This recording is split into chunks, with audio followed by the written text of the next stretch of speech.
Good evening, everyone, and welcome to another episode of Compass Curiosities. I am excited tonight because I can finally introduce Mr. Ian Murphy as my co-host for Compass of Curiosities. You know him, you love him, you put up with him. Not everybody loves me, but yeah. But cheers, everybody. I'm so thankful to have Ian with me. And we have a very, very, very special guest for our first show together. Ian and I have done multiple shows together, but this is the first time that it's officially him as a co-hosting duty. I was so thrilled when you invited me to co-host COC. COC. I'm honored. Now you're making me blush. Yeah, well, honestly, my COC usually does make people blush, especially their intro to it. But to bring it back to a more appropriate place for the evening, as you were saying, we have a phenomenal guest tonight. Before we get into that, let's jump into some of our sponsors here real quick. Mr. Murphy, would you like to kick off? Warner Paranormal Preservation Society can be found at warnerparanormal.com. You come check us out. We have multiple locations that we're actually renting out for the 2025 year. The funds do go back to the locations for the preservation and historical, preservation, or what's the word when you fix stuff up? Renovation. Restoration, renovation. All right, and welcome Dani. No, she just ran off camera. Yeah, she just ran out of the room. A heart attack. But you can find us at warnerparanormal.com. We have 4 events coming up in the 2025 year. We're going to have one pretty much every quarter. They're going to be major events. Definitely check us out also at Warner Paranormal Preservation Society on Facebook. Really looking forward to the 2025 year. It's going to be a good one for Warner WPPS. We're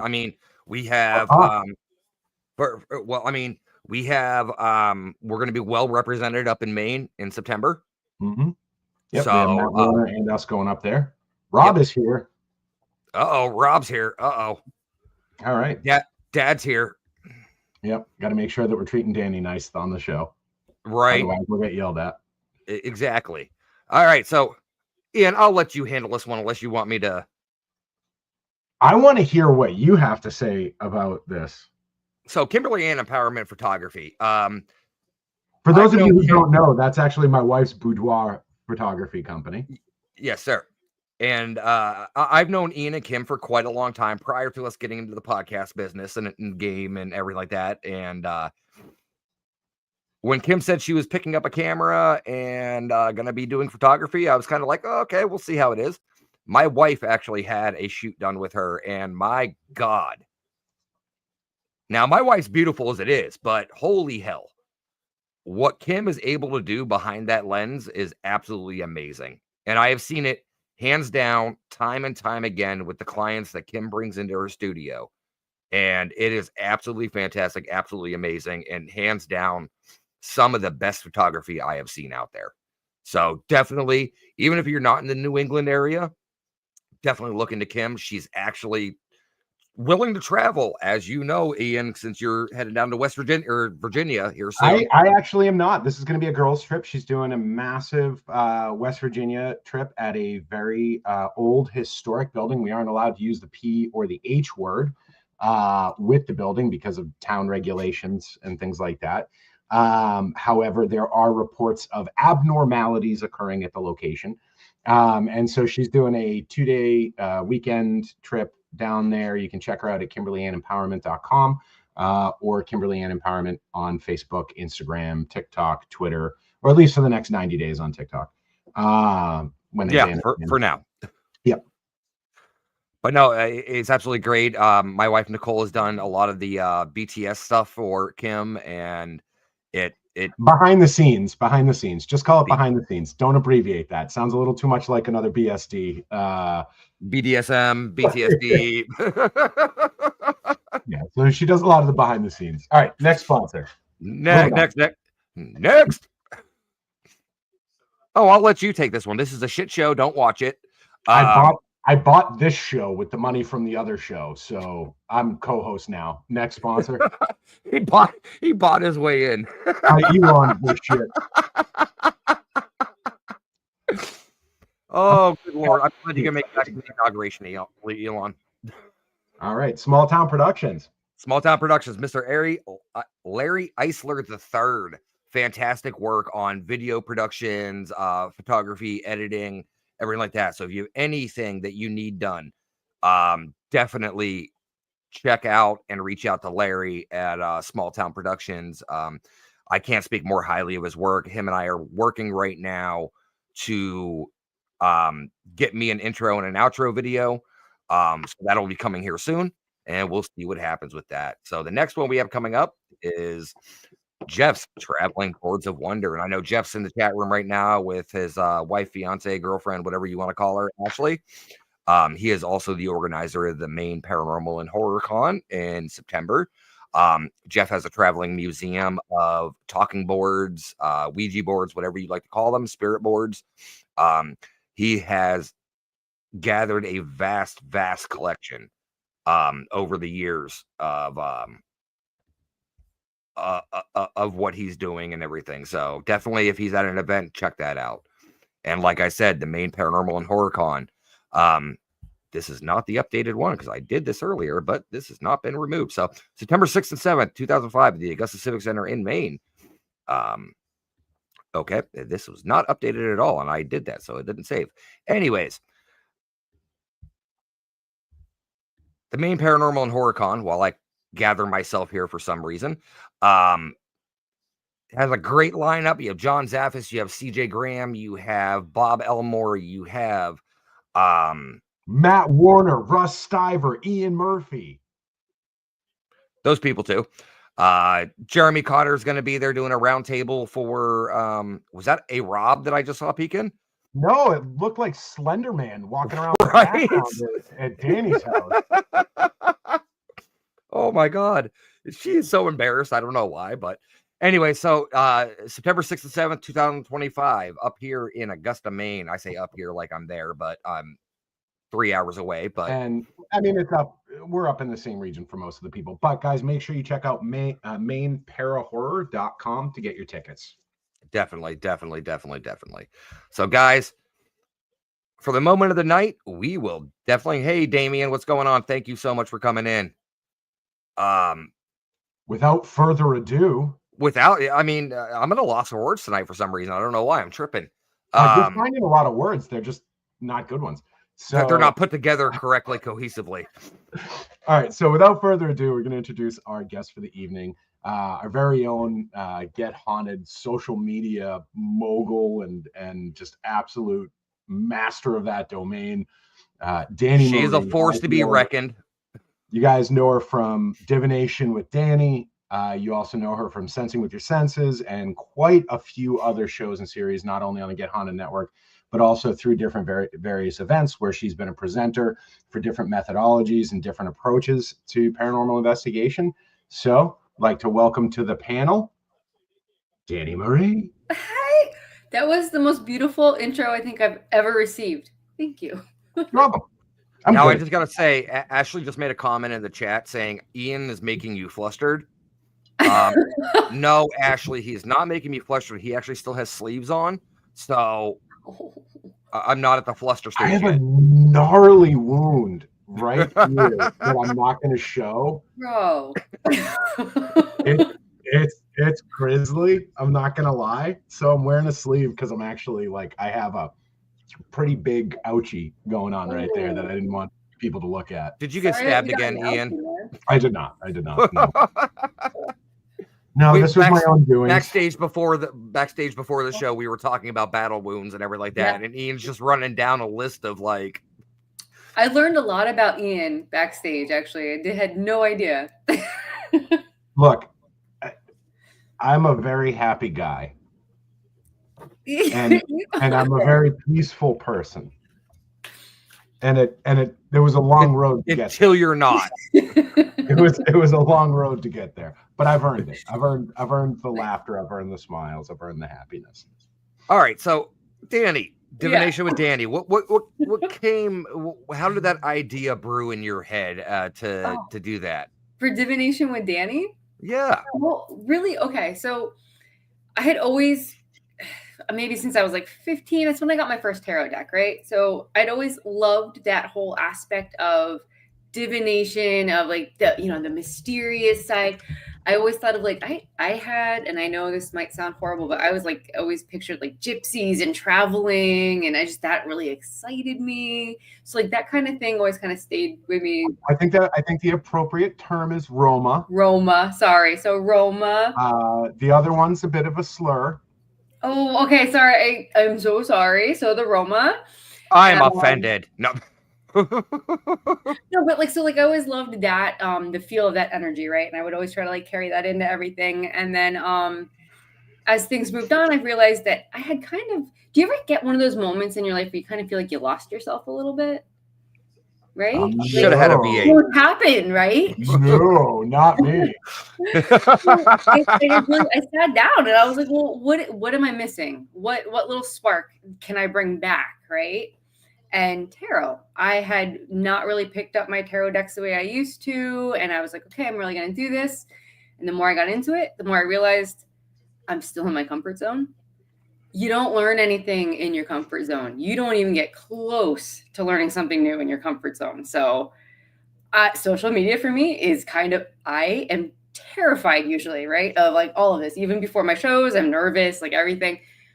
How are you going to push yourself, right? Okay, well, let's start a Facebook page. And then the opportunity came up for a show. Let's start a show. If I'm going to learn, everyone's going to learn with me. And you know what? It's either going to crash and burn or I'm going to grow. So I took that leap with it. And I feel like so far, I feel like it's doing pretty good. So that's where Divination with Dani came from. Just this wanting to reconnect with myself and wanting to be able to push myself to be more, to be a better human, to like have that one subject that I can really dive into. And even if I'll never be an expert, I'm still learning every day from it. So, but are there really experts? That's the question. No. You know what? And anyone that ever says they are, I always tell people, like, you know what? You should always go to multiple, like, don't ever just stick to one person.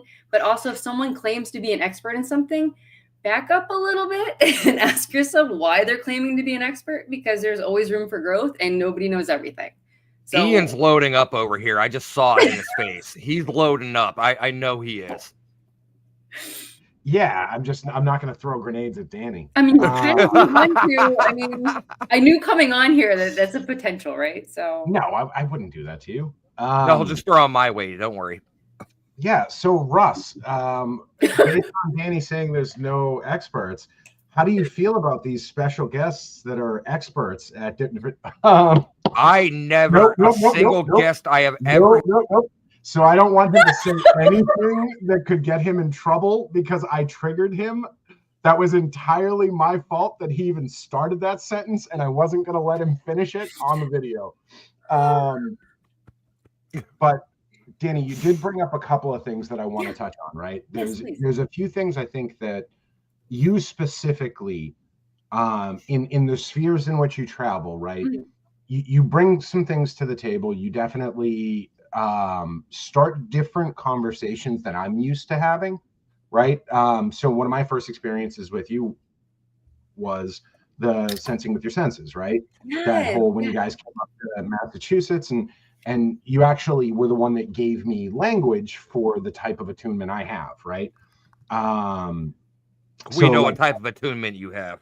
Claircognition, right? Yeah. And so I didn't have language around that because I just kind of always just knew stuff, right? Like it wasn't, I didn't do the research. I didn't have, an affinity for these particular things. And I just kind of knew stuff. And so I've, in the past year or so, have watched you kind of move through phases and cycles, right? Yeah. And you brought up two things just a minute ago that speak to that, like, experience you've had over the past year, right? Mm-hmm. You brought up the social media being a stretch for you, right? Oh, so for me, the social media has never been a stretch. It's actually been a nuisance. I find it to be... Ian can go to a bar and make friends anywhere. He doesn't need social media. And I've done it in almost every city I've been in. But the last time Ian and I were out, he invited me out to get a drink to talk Yeah, how'd that and go? everything. Next thing I know, he's great. talking to the people across the bar Oh, I next love to when me. that happens. Because you get like the best conversations and like things you would never think of on your own come up, and it's a phenomenal time. I love when It that really it's is. irrelevant. It's irrelevant to your everyday life. If you're out there experiencing stuff, you just have that moment of like freedom and movement. So like you can just really embrace whatever part of yourself or whatever aspect you want to explore in that moment. Meanwhile, I'm just sipping my With no beer, just like, repercussions. But here's the thing, in real life, I love that. I totally dig that. I'm one of those people that I'll go and make friends wherever I'm at in real Yeah. life. But when it comes to social media, it's a whole other monster for me. And I feel like it's because I'm missing, you know what it is? It just hit me.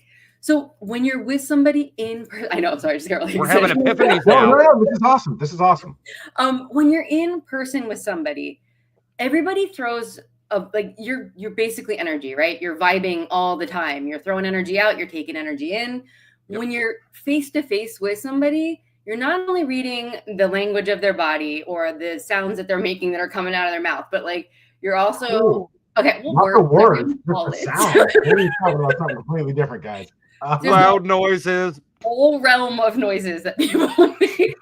Just saying. All right, But, I'm watching that. but like you're also reading the energy without realizing that you're reading their energy, Yeah. right? So like a lot, Yep. like that's where the people that are in tune know when someone's lying without them having to be told that the other person's lying, or know when someone's hiding or like saying like a half truth kind of a thing. You're reading the energy.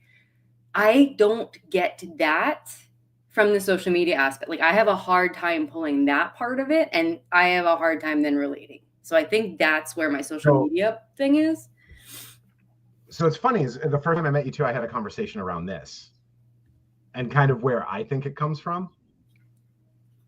Because the whole reading the room and knowing a liar when you hear one immediately, I feel like is more of a trauma response and a key indicator of autism. But like, I don't want to put that on anybody.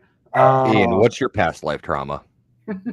I got plenty of current life. I'm not digging deeper than I have to. I'm not borrowing from yesterday for problems tomorrow.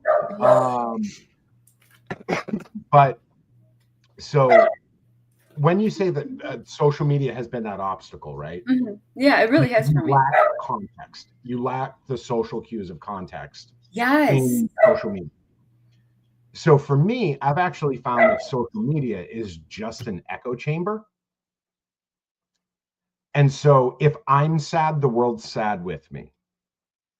If I'm happy, the world's happy with me. I find it to be a complete and utter lie. Like it's a masquerade. I know this conversation. I think we've had it before. Yeah, we have quite a few times. The thing with social media too, but you're only seeing what people want you to see on a social media platform. It's so incredibly cultivated. And as someone that cultivates their in-person personas, right? Because if I were to let my autism flag fly like unabashed, yeah, which I do occasionally, but it makes everyone incredibly awkward. Like it makes because I will confront people with levels of honesty and directness that is very taboo in society.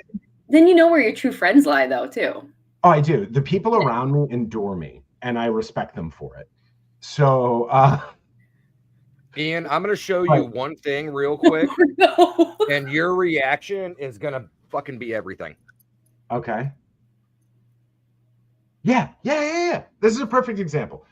So Russ was in a little bit of a jam at one point, and he may or may not have surrendered particular autonomies. Ended up in silver bracelets. Yes. Right. And I was the call. Oh. Right. He was the call because you have 3 friends in your life that you can depend on, and I know he is. Yeah, and if I had to hook a chain up to the back of my truck at the time and yank out a window, I would have. But so I collected his effects because it was going to be a minute. I couldn't get him out right then. Yeah. And I brought it home. And to his wife, I said something along the lines of, well, we at least no, he's not going to hang himself because they took his belt. And I gave her the belt. That is not apparently what you're supposed to say to someone's wife. Probably not. However, I will say the other person in the room laughed hysterically. Yeah. When I heard this story the next day, I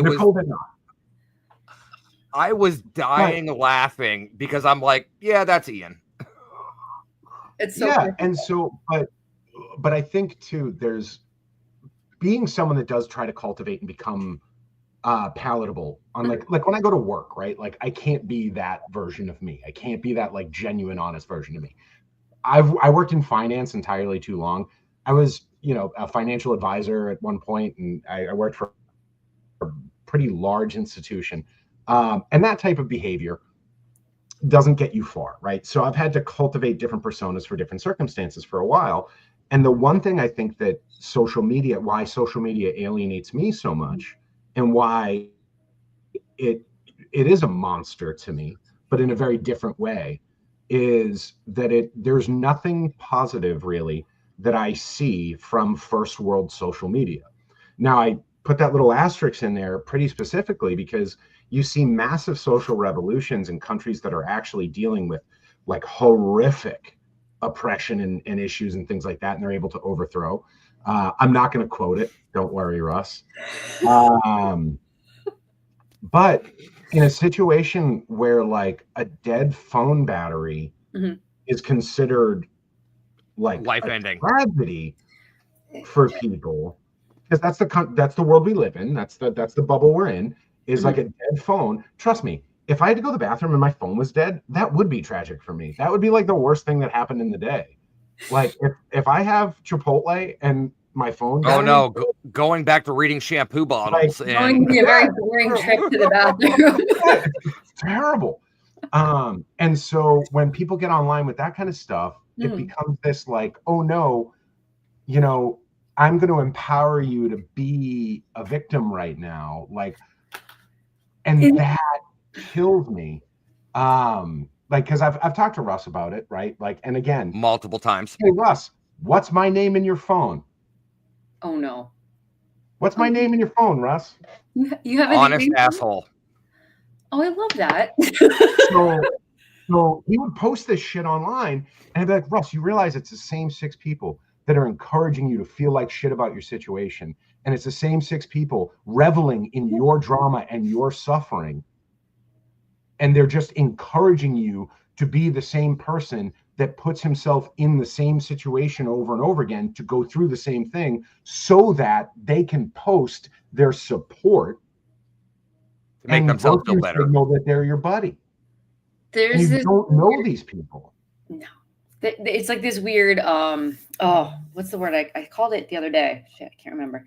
But it's because that level of victimhood is an easier place to vibe. It is. It's just it's an easier, the vibrational level of that is easier. So it's easier to stay in that. And then you get the sympathy from people. Oh, poor you, whatever. Yeah. And that gives you like this little spike of, oh, that feels good to have someone worry about me, right? But like, there's so much more gratification in pushing yourself out of a victimhood. So there's people that stay in those bubbles. Yeah. You get that growth. And it goes to what you're saying about comfort zones. If you sit in that comfort zone and you're comfortable being this person who just interacts looking for validation, external validation, and that becomes a comfort zone. It does. And you don't go anywhere in a comfort zone. I got one of the best pieces of advice. Anybody out there, if you're ever looking for a TED Talk, you ever want to look at like a commencement speech or anything, a gentleman by the name of RJ Jenkins. Oh. I actually know him personally. He's actually a very good friend of mine. We were at Columbia at the same time together. Gave me one of the best pieces of advice I could ever get. And it's when you're in the shit of it and you're commiserating with your friends, walk away from the groups who tell you how they have it worse. Oh. I know how you're feeling, but this is what happened to me. I have a 12-page paper due tomorrow. Oh man, I know exactly what you're going through. I have a 13-page paper due tomorrow. The one-uppers. Dude, And I know exactly. And it's not just the one-upping. It's the I'm with you, But feel bad for me too. but feel bad for me too. And that's what it is. And those people are the ones that, yeah, Rob's got 14. What the 14 pages, because I said 12. Oh, okay. All right. I was like, what the and so it's not even just that they're diminishing what you're going through by saying they have slightly more, but the other side of it is they can't actually voice what they're actually going through because they feel like in order to be valid, they have to be going through as much or more than you to discuss it in the moment. Yeah, that's. And they need to feel like they're on top and shit rolls downhill. And they're like, no, I have the ultimate worst thing going on right now. Or I have just enough to be in the conversation. Yeah. Conversation or pissing contest or just. Yeah. I don't. But like, at what point? Like, that doesn't feel good, right? Do you ever walk away from those conversations and feel good? I know I don't. Like, everyone. I've walked away from conversations with Ian before going, I need to reevaluate my life, and not in a bad way. But in a good way, right? But in a way of like... It was uncomfortable the entire time. No one has ever been that honest with me and said it right to my face. I mean, it happened at Gettysburg when him and I were there. Him and I had a very long conversation in the parking lot at 11 o'clock at night. The thing is, like, I love that you guys have that friendship where you can do that. I feel like we need to normalize being honest with our friends, being like, bro, I love you, but Honestly, X, Y, and Z happened, and maybe you should have thought about it. You know what I mean? Like, you don't have to even. Danny, honesty is way more important than support. Yep. It really, because it gives you the power to take your own power back too. Like, okay, I can acknowledge I did something bad. Let me fix what I can, apologize for what I have to, and learn from everything. And you get a power from that. You regain personal power from an experience where someone was being honest with you. If someone just pats you on the back or says, oh, poor boy, like, you don't gain anything from that. Yes, Damien, it is. Is that the pumpkin homebrew? Yes, Damien. I need to try this. That's actually the orange one, but yeah. Ooh. No, and all right, so we just derailed. We got way off track there, but I mean, hey, it was a good conversation. We didn't get so far off because as we talk about social media, as we talk about how people interact, I'm excited to talk about your new project. Yes. Which, I mean, I'm not going to say I feel like I was copied or... we get moderated, get social. Get Haunted was the first, so maybe we're all copying. I mean, we're all just kind of different variations of piracy. But no, you have a new show coming out, Get Social. Yes. Here's the ball, and it's coming down the hill. Yes. So Sandy, tell us about that. Yeah. So Sandy and I are 2/3 of the social media team for Get Haunted. Sarah Jane, I don't know if she's still on the side, but she is our fearless leader in social media. She, when she first came onto the scene, she freaking she just brought everything to life with social media. And Sandy and I came on board to help out with that. And it's been an honor to work with her and to see how she interacts with people and just watching how you can take a community and you can uplift them and you can grow with them and you can be proud of everybody. So, Ernie, is that coming with a TVMA rating? NC-17.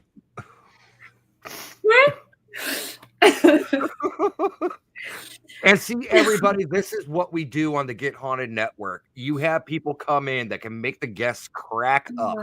Yes. And you know, Rob's looking to get packed. Are we going to give him a link? What Rob's going to get packed. Oh, he's going to be the first packer. Oh my God. No, he's going to be packed. That's how you do it. Oh, get packed. And Rob's going to get packed. Right. Ian, you have officially made Dani cry on live air. So not much going on with that statement right there. I don't know where to begin. Dissect it how you will. In the end, that's where you get started. Get packed and get stacked. Jesus Christ. That's a good slogan. That should be on a shirt, some mugs. Yeah. Yes. No, it should be on a shirt. With a tramp stamp. It should just be on the lower tail of a shirt. Rob, you're listening still. Make this happen. Oh, you know what? You could do get stacked up here. Up top and get packed down below. Or you could do get stacked in the front and then get packed in the back. I love the options. There's just so many iterations of this. We're just snowballing here. It's fine. Anyway. So your show, right? Your Get Social. Get Social, yes. Yes, Get Social. Yes, that one. So Sandy and I really appreciated how there was this ability, and Sarah's this. You've seen how she's a natural with just she just that opportunity to uplift people, to give them their voice, to give them that moment to realize they can do something for themselves. Like that's such a powerful moment. And Sandy and I would watch her do this and we just in awe. Like she does this so naturally because this is something she truly believes in. And we wanted to take some little aspect of that and like push it into our end of the social media, try to like help. Like we wanted to expand that where we could, because we thought it was such an important aspect of bringing the community together. So that's kind of what Get Social is going to be. It's not only going to be bringing all of what Get Haunted is, all of our events, all of our announcements, all of who we interact with to everybody. It's also going to be bringing the community together. So we're going to we want to find people who have teams or who have locations that want to be spotlighted, to get their name out there, and maybe in some way our show can help someone make a connection that they wouldn't have otherwise made, or have friends with two different groups that wouldn't have otherwise gotten together, and maybe they end up having a really cool event out of it. And we want to help facilitate that fact that you can do anything. The sky is the limit. You're the only thing is holding you back is you saying that you can't do something. Of course you can do something. We're trying to show you that there's a lot of love out there. There's a lot of support out there. And I don't know. I feel like a lot of times people hit brick walls. I know I did a lot in my beginnings of paranormal. So many doors slammed in my face and so many people saying I couldn't do this or I couldn't do that. And I'm like, well, no, why can't I? Like that's people. Right? Yeah. So I mean, that's one of the great reasons that I love Get Haunted is because of the amount of support. And you have this, like, between the social network page that we have on Facebook that's public to everybody out there, to our group chat of the other co-hosts and shows that are in there, the support that is coming out of these conversations is just absolutely fantastic.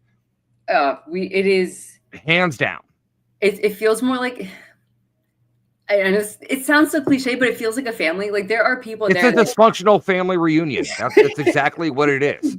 But the thing is, we do we help each other out. If someone has a moment in that chat. What was that? I said there are drunkles? Drunk uncles in that chat. There's drunkles in there. But at the end of the day, we literally will help each other up off the floor if we need to, or if someone needs something in a hot, in a pinch, we're there. It's not even a question. Like we help each other because we know when it comes our time, someone will be there for us. So. Always. There's always someone to pick you up. I mean, even if you don't want to be picked up, you're just like, let me lay here, Even to like, I know I've had it already where it's like those days where you feel like I'm going to throw in the towel. I don't know why the hell I'm doing this anymore. And you just like one little word in that chat and you have 5 million reasons to remember why you started doing this in the first place. And then it's a nice little pick me up sometimes too, Well, and that's fantastically put, Sarah. Aww. And I'll say this, it's not all supported. There's honesty in there. Yes. Because I mean, we had one person say like, oh, I wanted to do these little, BTS things. And a few of us piped up and we're like, hey, that's probably not going to work. Right. And it wasn't a space where that was an attack. It wasn't a space where that was demeaning. No. It was a space where like an actual conversation could happen about like, hey, you could do that, but here are a couple of alternatives. And it wasn't a situation where it was like, no, don't do it, you suck. It was just, here's a couple of alternatives Logistics. to what you were saying. What you said might not give you enough of what you need. Here's what might actually work. Right. And so it's definitely a, behind the scenes material. Of course, Rob. Yeah, Rob. I mean, come on. BTSM, behind the scenes material.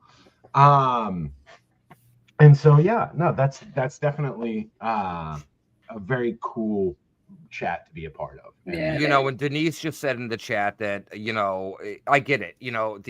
These hosts out there, because there's a plethora of us, ranging from all walks of life. Are we at like 38?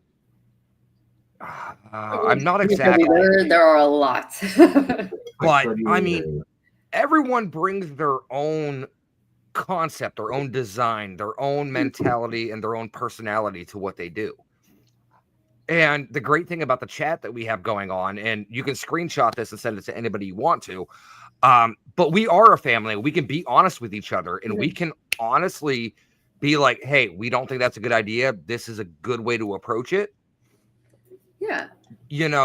And honesty's appreciated though too, and it's never done in a dick way, or sorry, in a bad way. It's I'm sorry, it's never done in a way that would be interpreted as you being a cunt. It's what the fuck?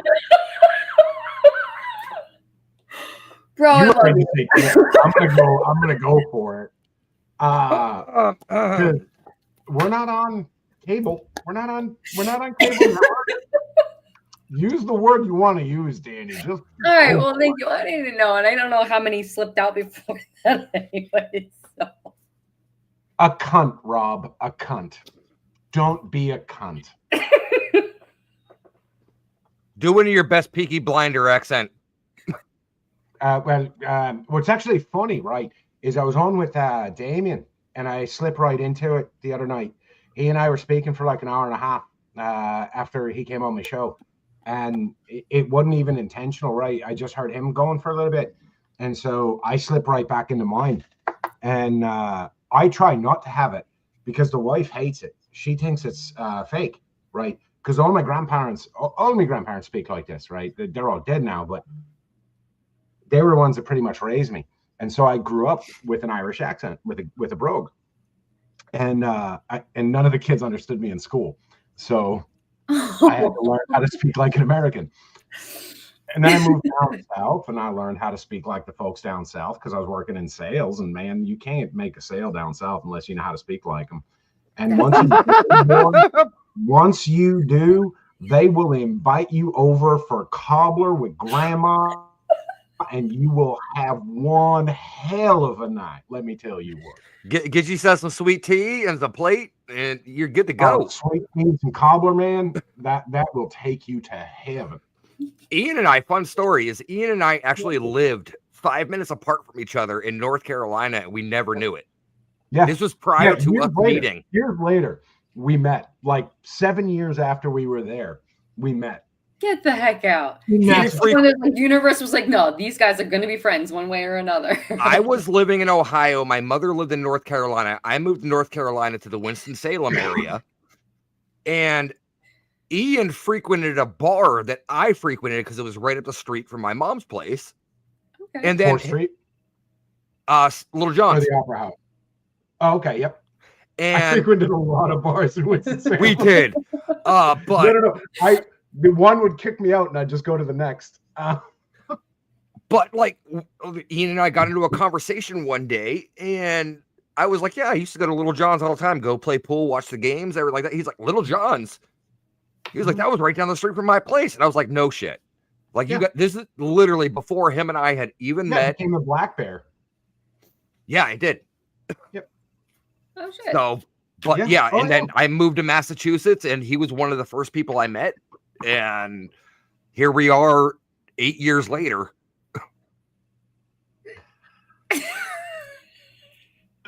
Oh, boy. Yeah, Damien's talking about the evening in which he and I spoke. Yeah. This side chat, I'm telling you. The side chat's we are getting completely off topic here. This is all about you, Dani. I am so sorry. I'm loving this. It doesn't matter what we talk about. So, I'm Stacey, I enjoying will the tell night. you this, right? I actually have 3 sticks in my garage right now on our adventures. They're hanging right now. You got to let them age, but they're drying out. I'm actually going to make next summer. I should have enough to make 3 shillelaghs. My grandmother walked with a shillelagh her entire life, and it was like a second knuckle for her. It was like a joint, and she used to beat the bag out of us. Like, you'd be walking and you hear, ah! And it wouldn't miss a beat because she could whip it so quick that it wouldn't, she'd have it back in resting position by the time her next step went. That's impressive, actually. Oh, she was amazing at abuse, Dani. She was the best. If you didn't see it, it didn't happen. Emotional, she was amazing at that too. Oh my god. Is that where you got it from? Oh Christ, no. I got it from like pretty much everyone. Yeah, no. All right. Ian, a side note before we can jump back into this. Ian will drop a thought into your head, and then 3 hours later, you're sitting here going, motherfucker. Oh, I've witnessed that. When I met him, I witnessed that. Like, he will say one thing, and then you'll sit there hours later and think about it and go, that son of a bitch. So here's the thing. If you're going to drop a bomb on someone, you need to typically have the respect for them to actually understand it. And if you know for a fact they're not going to understand it in the moment, you give them something to chew on. And it's impossible not to respect someone that hit you with a delayed bomb. Because you're like, that was so fucking intentional. He knew hours from now I'd be thinking about this, and I just fucking got it. And so it gives a level of import, and it gives a level of respect to the comment. It does. And you don't forget it then either. No. Those ones are permanent. Because Dani, just bring Leo onto the show. Dude, he went walking. I don't even know. He probably went to yell at Rob or something. I have no idea. Well, Rob was peeking in earlier. Was he? Slender Man. Yeah, like Slender Man over there and shit. Oh my god! I didn't realize he moved the damn shadow thing. Yep. So I just looked when you said that. And I'm like, what? Yeah. Let me tell you. So the one time we had been out on an investigation, it was myself and Lori was crashing here for the night. And I think we were at New Egypt, and we were driving home from New Egypt, tired as all hell, right? We're like, okay, I think I was going to let her have whatever. We were going to set up everything and just go to bed. We come walking in, and he has that set up right outside of my door. Scared the crap out of both of us because it wasn't there before we left. Oh my gosh. Right out of my skin. Oh God. Can you guys see that? Oh, yeah. Terrifying. Yeah. So that's my life. All right. So Ian, let's get back on track here real quick. You had mentioned something in the group chat with Dani, myself, and yourself earlier about some questions that you had. And one actually really popped out at me, and I actually, because I have amazing questions. He does, though. But take my question, sir. Take my question. Steal my thunder. No, I'm not. I'm actually leading you into asking it. So normally I would, but I have a co-host, and it was your question. So go ahead. So lead away. Lead away. You're stealing my thunder. So I am not stealing your thunder. Jesus fuck. Just ask the damn question. Hey, you're the one with the father-in-law named Thor. So you take.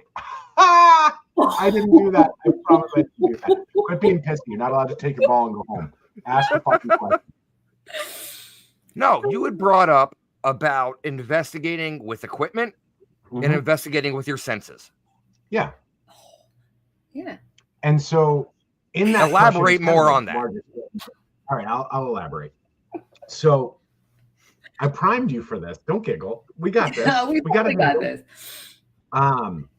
So you have moved more towards the physical interaction with spirits and the physical probing and investigating with you as your instrument, right? Yes. So yeah, He probes a lot. And so, I mentally giggled at that a little bit. And I was like, I'm gonna let it slide. oh no, it's fine. Trust me. Tim's Like, probably in I the do too sidebar right about now. probing. But how do you think that plays against the equipment users, right? Because the people that are heavy on equipment are saying like, oh, well, this is scientific data and this is actually Yeah. repeatable things. With the nature of paranormal evidence being so heavily subjective, right? How do you think it I could mount a probe, Stacy. We could have a mounted probe. But how do you think it plays against with that subjective nature of paranormal evidence? Like, do you think that the physical experience element holds just as much credence as like your EMFs and your EVPs and things like that? I think there's like a yes and no answer to that, because a lot of what happens I when mean, you absolutely, you can go yes or no, but since this is kind of a conversational thing, I'd appreciate it if you gave me oh more. no, totally going to elaborate on that. So I one need thing, more. equipment can be great if you are looking for that moment of recordable data, right? That's a phenomenal experience. But for me personally, I feel like you miss. And I'm not saying equipment's wrong. I'm not saying equipment's bad. It definitely has its place in the paranormal, and it is phenomenal. I have. No, Danny. No one took it as that way. We Yeah, just said that no, you're I know, going to but miss like what I'm about to everything say if is you're going to make it using equipment. sound, yeah. And I Danny, do, say something controversial. Oh, heaven forbid.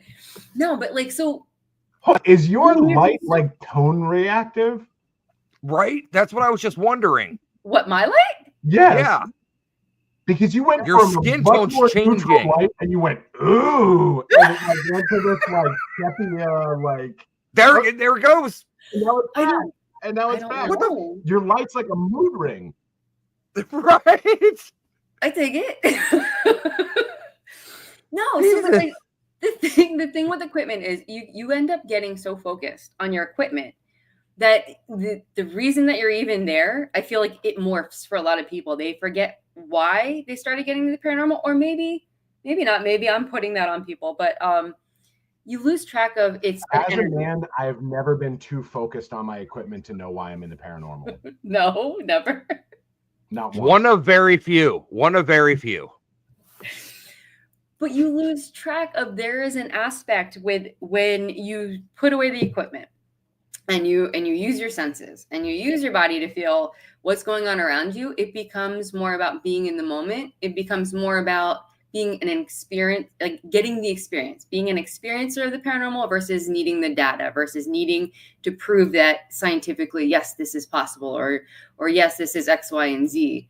It's more about having that connection, more of trying to figure out, if this is something intelligent, how can I connect with this? How am I able to connect with this? And it becomes a dance versus just staring at a piece of equipment. I feel like it's a much more, I feel it's more meaningful for me, because I know I tend to not use the equipment because I'm one of those people too. Like, I don't like social media because it's not that face-to-face. Like, there's that energy exchange. And I feel like I miss the energy exchange when I'm looking at a piece of equipment. I'm not catching everything I could if I'm looking at a piece of equipment. Does that make sense at all? I feel like it does. Yeah. I will tell you this. I've been investigating the paranormal probably longer. Well, I know longer than Ian.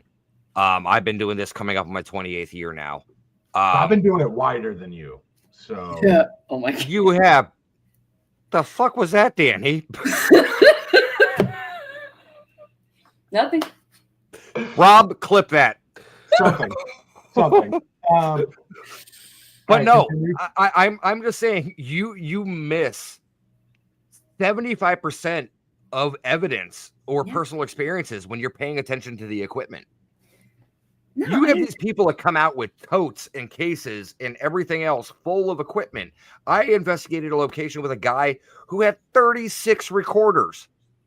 I believe it. And you can get really amazing things on that stuff. But I feel like you miss the moment. Like, yes, you have something you can take home and you can share. I don't want to wait until my 90th birthday to get through all that damn evidence. I actually have a question for you guys, and this is for both of you.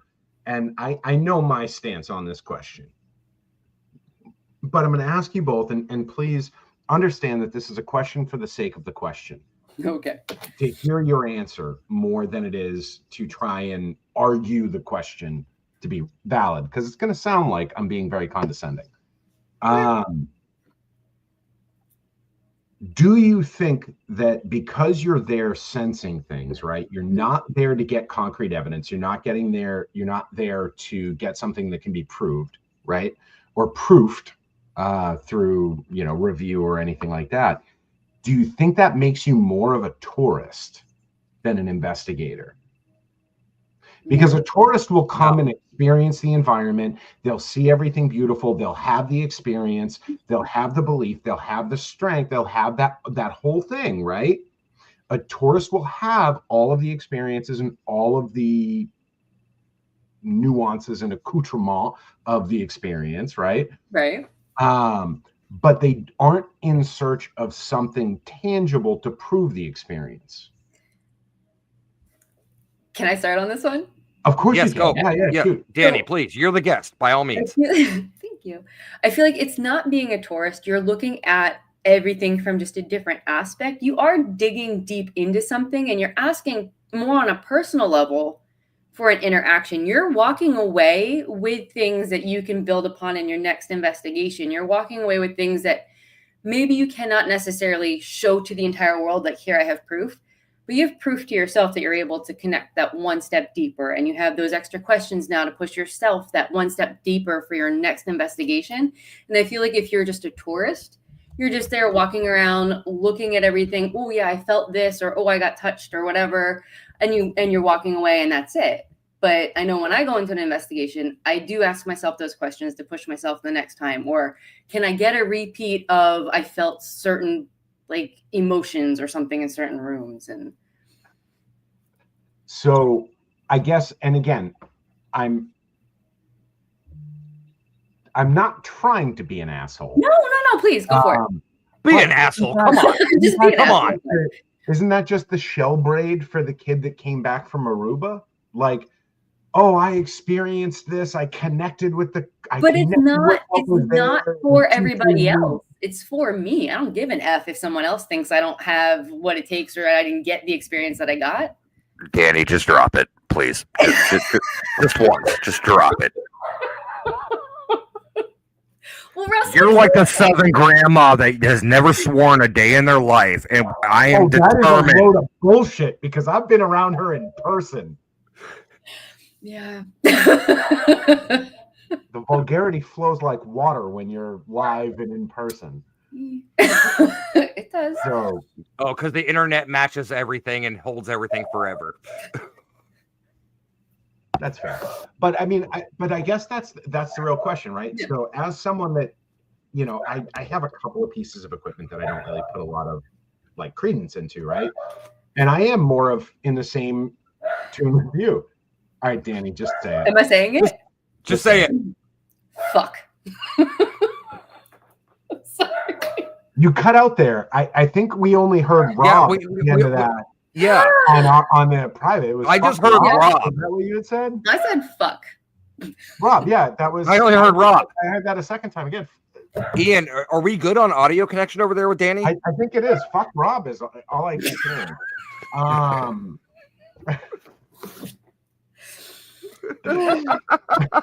And now it's green. Now I swear to God, it's like I don't know why my legs moving. Why? Shifting. I'm starting to get a little worried about what the heck's. Well, so okay. Rob's in the living room with his phone going. Yeah, past him. He's playing more colors than you guys. Rob, if you're doing it, change it to like a red or a pink. Do it if it change.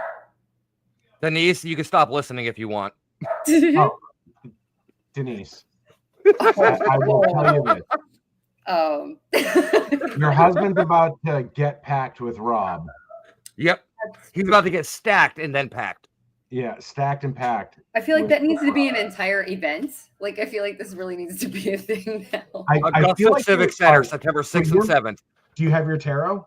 You have your tarot going? She does. Okay, so being someone who also may have certain tics.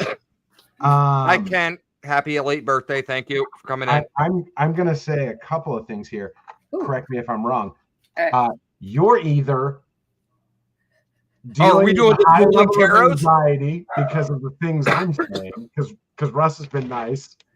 Are we doing dueling tarots? Or you wanted to do tarot? No, I don't. No, you know what it is?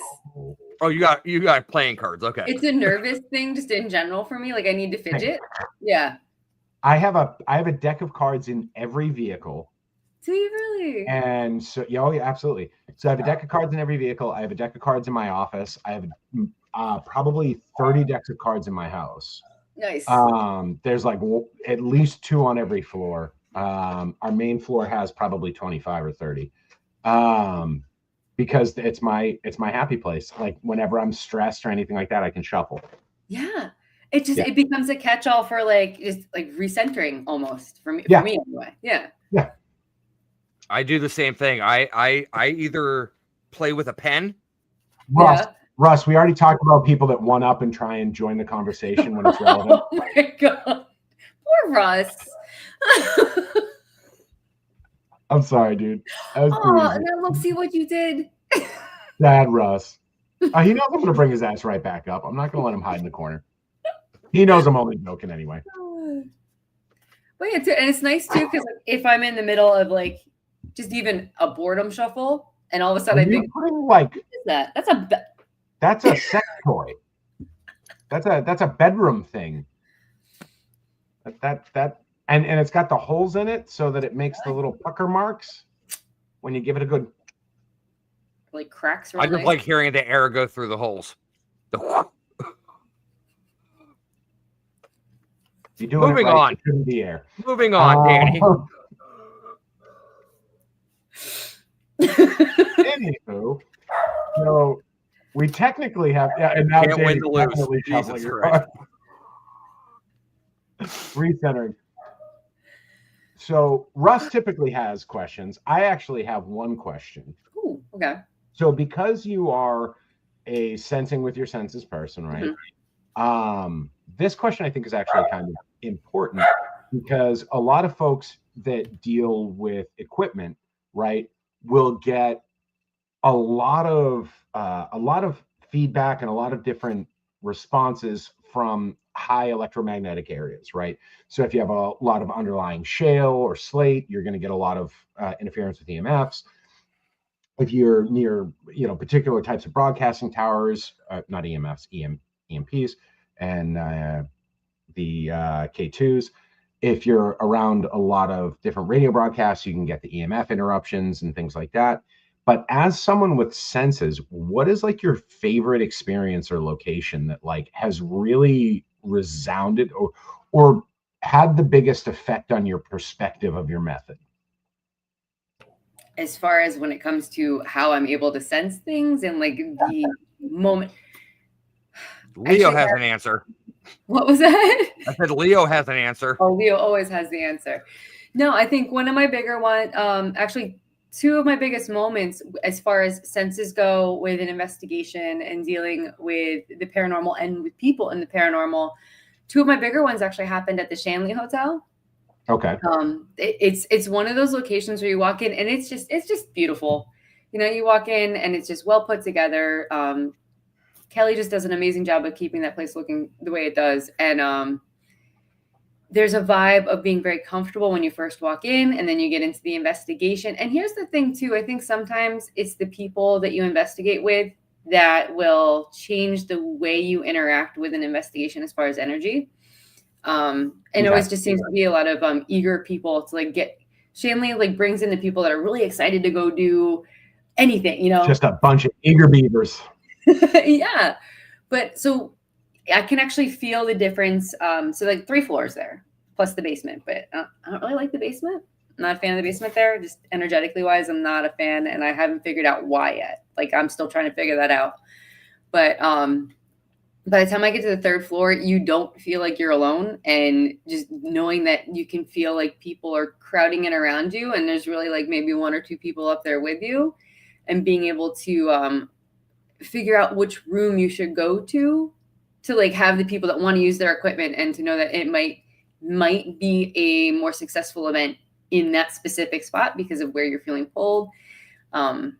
Just that, and being able to interact, right? Like having those, you feel like something's in this one room, so you sit in that one room, and then Yeah. you start talking, right? And then all of a sudden you start getting and you're not using equipment at that point. Like Rob and I, the one time we had been up on the third floor, and there's a room that they call Adam's room, right?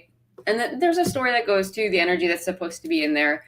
And we're sitting there vibing it out. I think at one point I had Estes on, which I feel like sometimes Estes for me, it, because you're cutting out some senses, it actually brings out other senses. Yep. So I was under Estes, I was vibing out. He's asking questions. All of a sudden the door opens. He gets me out of Estes, and he's like, watch this. And we're trying to interact with the spirit, and the door closes, and we ask it to like, it was communicating with us. And that just all happened off of vibing out where we should be to begin with. So I feel like using your senses in that way can be very beneficial for everybody. I don't know if I even came close to answering your question, but no, Shanley Hotel, vibing out. Yeah. And so you said that you're not really sure why you're uncomfortable with the basement.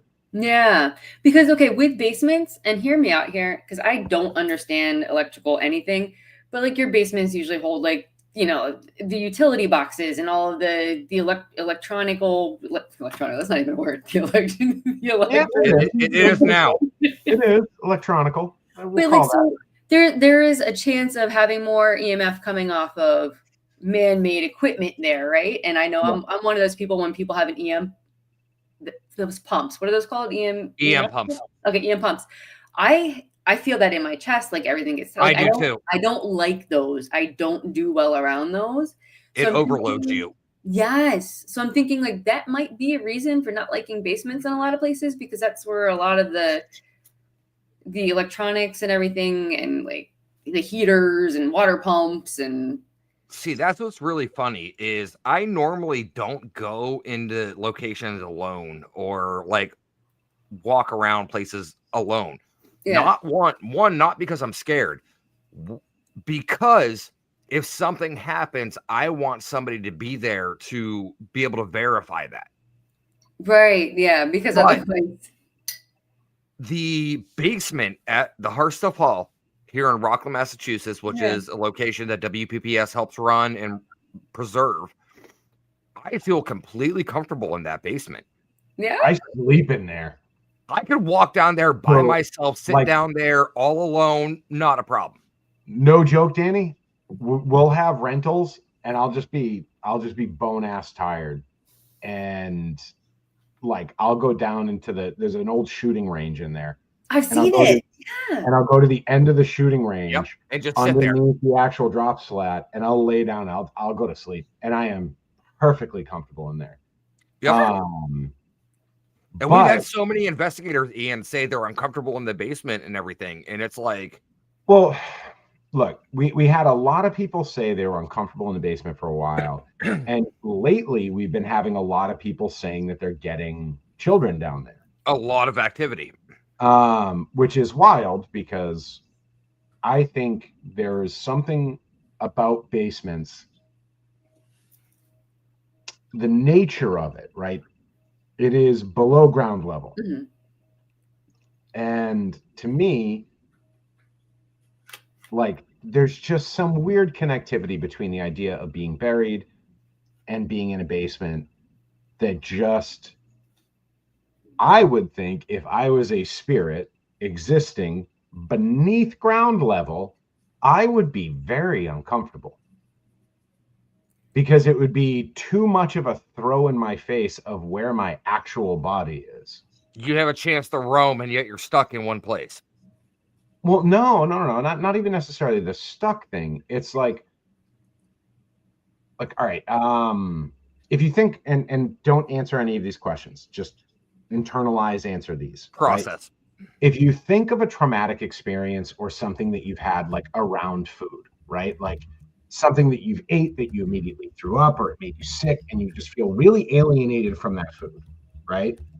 For me, it's Lipton soup, Lipton chicken noodle soup. I can't look at it, smell it, taste it, see it, fucking anything. I have a problem with Lipton instant noodle soup. It's the same thing to me in my head as if I was a spirit and I were to be underground, right? That feeling would be the same to me, where it's not necessarily a feeling of like repulsion or anything like that, but just a like discomfort and an unsettled nature about spiritually being in a place where I physically am. Haha, I'm in danger. Physical.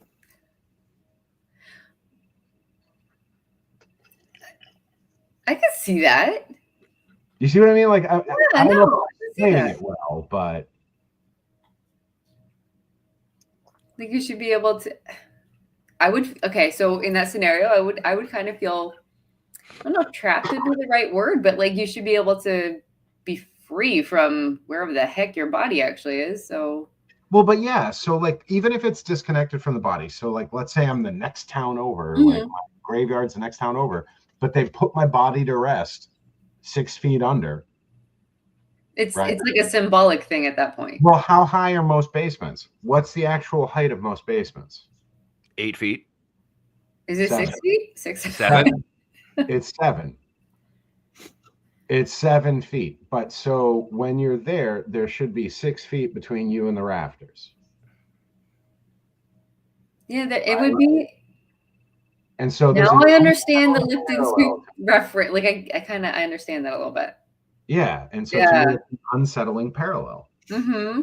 But we are past time, and Russ on Compass and previous unnamed things that continue had specific questions Not really. I mean, it's one of those to things wrap where the show and to put a button on it, to put a bow on it. Danny, go ahead and do a 1-card reading for Ian. For Ian, are you okay with this?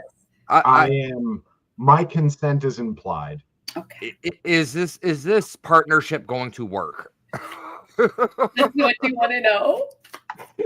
This might be a one and done.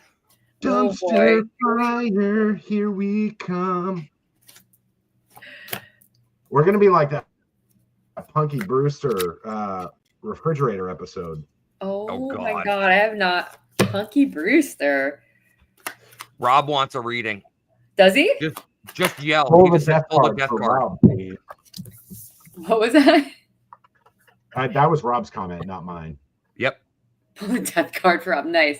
So I have Knight of Swords. Says to be the partnership for this. And so with your Knight of Swords, he is.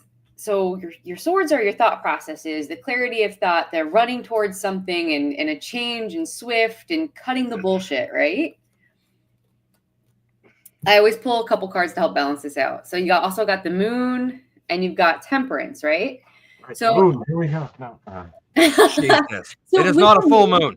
With the Moon, sometimes this can be uneasy feelings or things that you need to confront, but there's also a path here.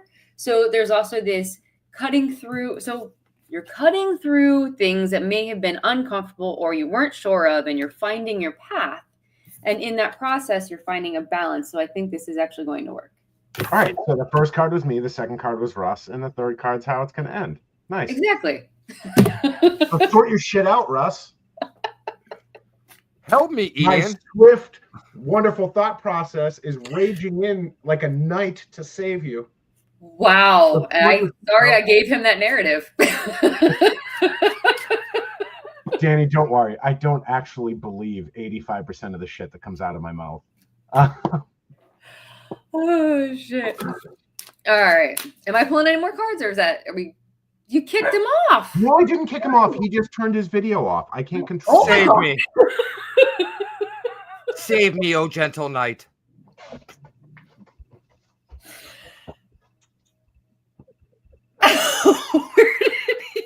I swear, if he comes back in costume, I'm done. He just straight bounced out. Oh my god! All right, I'm gonna pull a card for Rob real quick while we're waiting for you. All right, yeah, go ahead and pull for Rob. All right. I shall save you. Oh God, that is so perfect. I will ride to your rescue.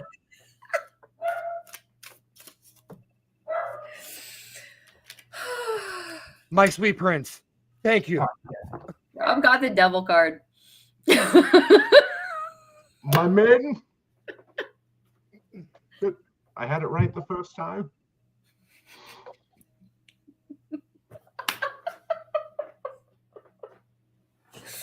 I live in a house with a photographer. I can go get a red one, a blue one. This was just the closest one. Well, this one still had an earring in it. Has an earring still in it? What, Yeah. Are you gonna be a pirate with it? No, it's a lady's wig. Oh, speaking of which, I am actually probably going to go to a pirate festival with Russ's father-in-law. What? Yep. There's one in Maine every year. It's called Pirate Festival. Fest. It's called Pirate Fest. It's in Maine. I every got year. invited My father-in-law before he goes. did. Yeah, he did. And I Wow, married I don't into know the what family. that says, but wow. Means I'm an awesome fucking pirate.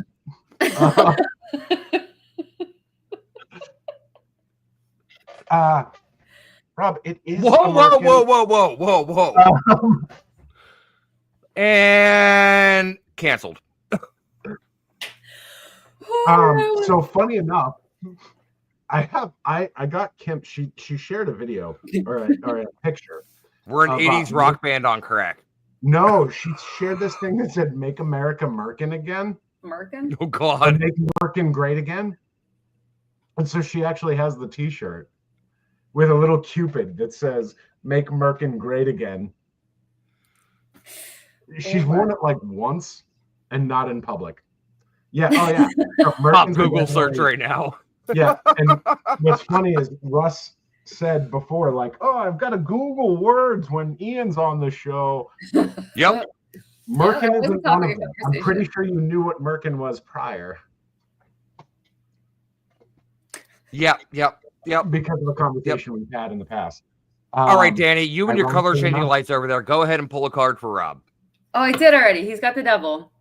Oh, perfect. Yes, so he should be living deliciously, and anything that is holding him back right now, he's doing it to himself. Okay. Okay. So Rob. So we're getting real now.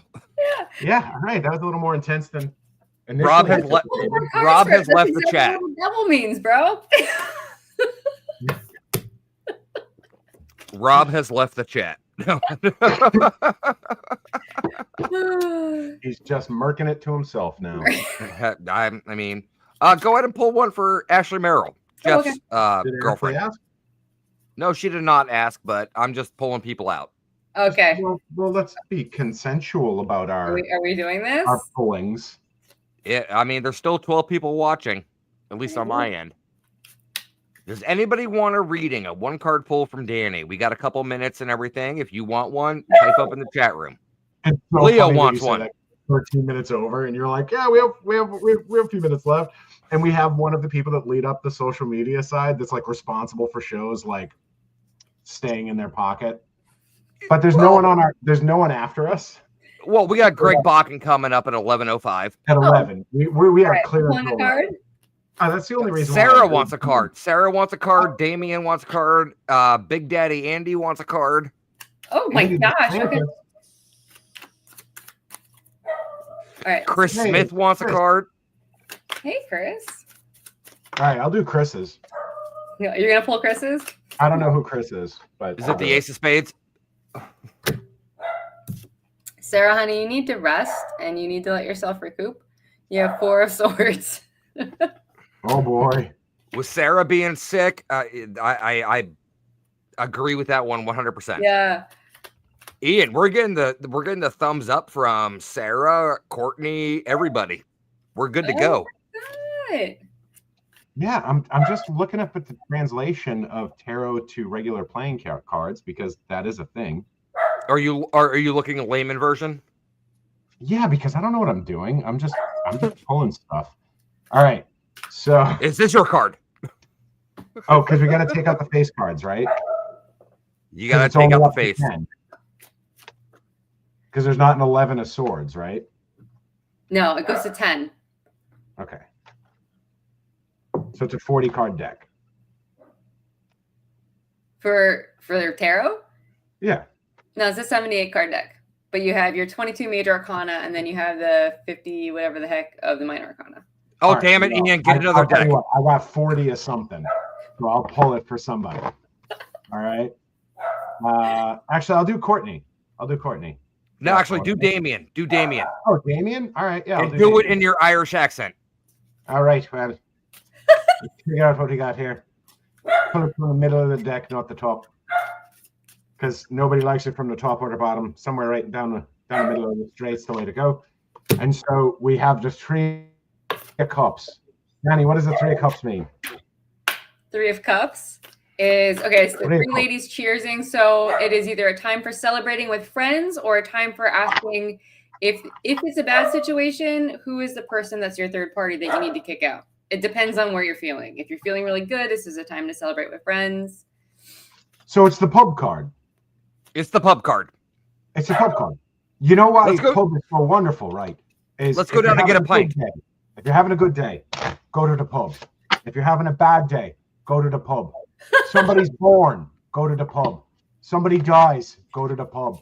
Someone gets married, you go to the pub. Someone gets divorced, you go to the pub. Somebody's bored, you go to the pub. So the 3 of Cups is the pub card. There you go. The pub is the answer for everything. And Damien agrees. Exactly. 3 of Cups, that's the pub card. All right, so Dani, we have Sarah, Stacy, Courtney, Andy. Okay, so we did Sarah, so Stacy. And Denise said you read her last night. That sounds oddly intimate. Right? Way to throw that out there, Denise. Wait, what? All right, this is for Stacy. All right, my dear. Oh, we can't forget Chris, the aristocrat. I don't know who that is. Chris Smith. Are we just doing one card, or am I doing how I normally do it? You do you. You do you. Oh my gosh. All right. All right, Stacy, if you have a lot going on in your mind right now, because you got however many cards this is. What is this? 7, 8? I don't even remember. This is one of those cards. What the hell just happened? This is one of those cards where tarot is asking you to take a step back and ask yourself, where is your anxiety level? Are you able to sleep at night? Are you too much in your head? Are you letting your thoughts getting the best of you? Because this is like an internal struggle. There's like a little fight scene going on in the bed, in the woodwork of the bed. There's 2 people fencing. This is someone who's up at night. The swords they're not very friendly looking right now. The fact that it's even going through like behind the person's head means this is very, very much someone who's in their head. So to take a moment for some personal care, some grounding, meditation, going outside, anything to like help yourself break this cycle of whatever thoughts might be flowing. I don't know if that makes any sense at all. All right, is it Chris's turn, or are you doing 2 more cards? Yeah. No. Let's see. We'll try to do these with 1 card. Okay. So Chris is next. Yeah, I got this one here. I got a really good pull for Damien. I sent him to the bar. Why would you not? Okay. So wait, what happened? What do you got? Right, Ian, pull your card. What do you have? Did you pull for him? Card for Chris. I pulled. Yep. I pulled a card for Chris. What do you got? Ready? Yep. Wait, what am I got 7 of wands. Okay, so this is 1 of wands. Okay, so you have 1 of wands and this is 7 of wands. So 1 of wands means this would be the beginning of a venture, beginning of passions. This is something that you're very fiery about. So this would mean standing your ground and not letting someone tell you that you can't do it, because you definitely have the ability to go for it and you should follow your passion into it. You might have people telling, stop it. What the? Sorry, Leo was running away with one of my decks. Jeez. I want to read cards too, Mom. No, but like, so this one, so you see how it looks like there's people kind of like fighting against him. He's having to stand his ground. But the fact that you've got the Ace of Wands, meaning like the starting of a passion or like going for something work related or just the fiery aspects of life, I would say that this is something where you should go for whatever you're going after and just stand your ground because you're on the right path. So what would you button that off with a One of Pentacles? Ooh. So Ace of Pentacles. Because you did 3, right? So I just pulled a third. Yeah. So this is a single pentacle. That would be something where you're very grounded or you're very stable. So your Pentacles is very like earth grounded finances, right? And your aces are always the beginning of something or like a brand new energy coming in. So it kind of feeds into what we were saying, where this is something where you do stand your ground and you do fight for what you want, because this is going to end up being very beneficial for you. All right. So Chris, fire off, dude. Full send. Whatever it is you're doing. If this is the Chris I'm thinking of, Chris has some big things coming up. It's going to be absolutely amazing. Apparently. Yeah, I'm excited for him. My guy. All right, so we had. Fun. I wish I knew more about what I was doing. He's doing good though. Okay, now I want you both to pull a card, and this is going to be for our mother of the group, Miss Sarah. Miss Sarah. Okay. Oh, didn't you already do Sarah? She got the get better. Start resting. Oh, she did. She did. Rob got the devil card. Yeah, Rob got the devil card. Do we do more on Rob's? Because I only gave him one card. Hey. Probably deserves one card. You nailed it. We're moving on. Have we pulled Courtney's yet? No, does Courtney want a card? Yes, Courtney wants a card. Okay. All right, Courtney, do you want the tip or the base of my deck? Jesus Christ. What? It's a deck. It's a deck. You fucking perverts. Jesus Christ. Everyone, thank you so much for coming along with this journey of Compass Curiosities, otherwise known as Cock. We are now officially canceled. Oh, God. I don't know how I'm not going to be able to make dick jokes. But I feel like this will be the last time I'm allowed to do it. Well, I've been thinking it for months. Every time he posts to the group, he's like, check out my COC. And I'm like, I'll pass. Asshole.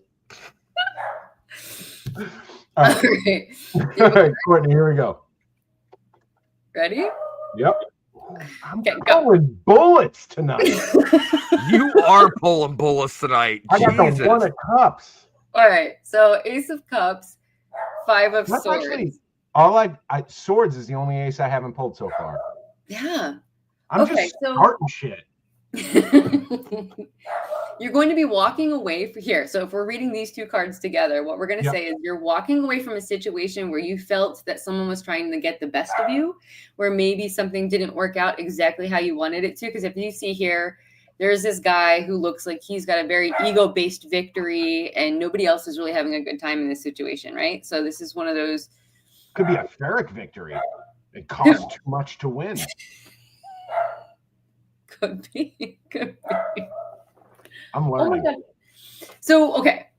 So because the Ace of Cups is here, though, you're walking away from this situation and you're getting this brand new rush of energy like that. The Ace of Cups is like, my cup runneth over, just like this brand new vibe coming into it. You're going to see why this didn't work out. You're finally going to understand.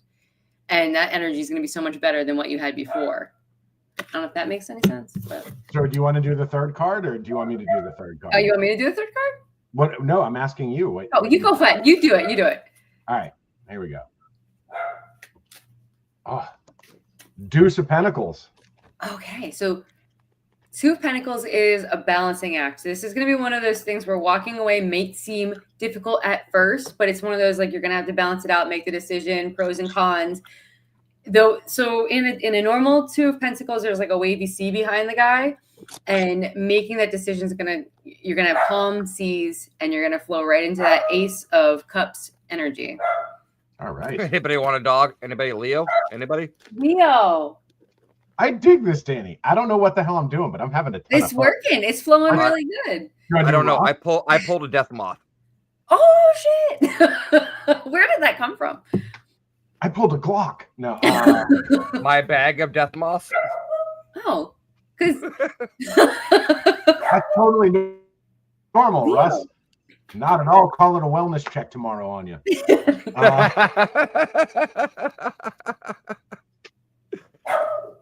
Thank right, you, Spirit Halloween.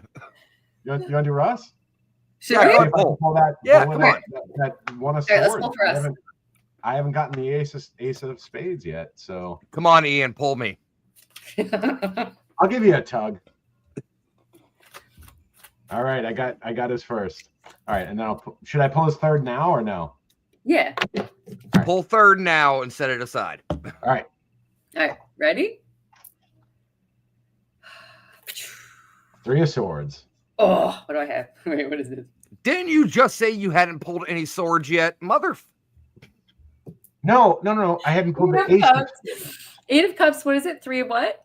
swords. Three of Swords, Eight of Cups. Pull the other card right away because I need to know how to build this story. Four of swords. Three and four of swords. I pulled them from separate parts of the deck. Okay, no okay. bullshit. Here we go.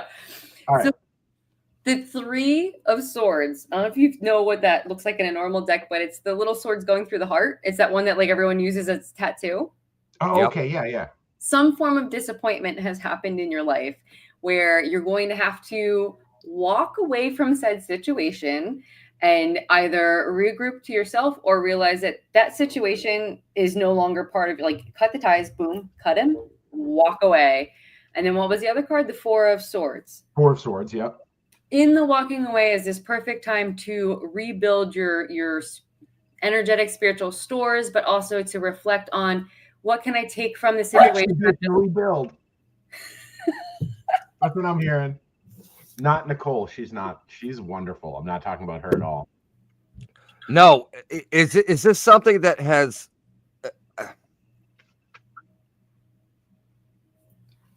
Ian, you know this very personally, and Rob, Sarah, Dani, you all know this as well. Mm-hmm. This happened to me months ago. No, it didn't. It's still happening to you. Trust me. We have a private chat going on. Okay, so yeah, It didn't happen to you months ago, dude. It's actively happening to you right now. To an extent. yeah. So To an extent that it's actively happening. Yeah. So this is your moment where it would be beneficial for you to completely either cut ties or walk away to the point where you're not feeding energy to it anymore and collecting your stores for yourself, like giving yourself that moment to rebalance, to give yourself that, okay, I've got this. I'm going to rebuild whatever the heck I want to on my own, because that story is no longer supposed to be in your life. Ian's smug face over here is just too much for me.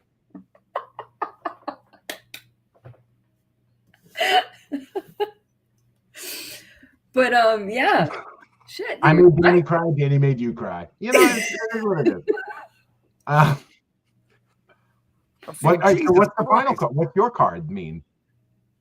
My card? So I had the Three of Swords, which was you had the Three and Four of Swords. The Four of Swords was walking away. No, this was walking away. Five. Four of Swords is the one where you're doing the rest, recovery, restoring yourself so that you can walk out of the situation knowing. Oh, okay. Yeah, so this was the one walking away, cutting ties.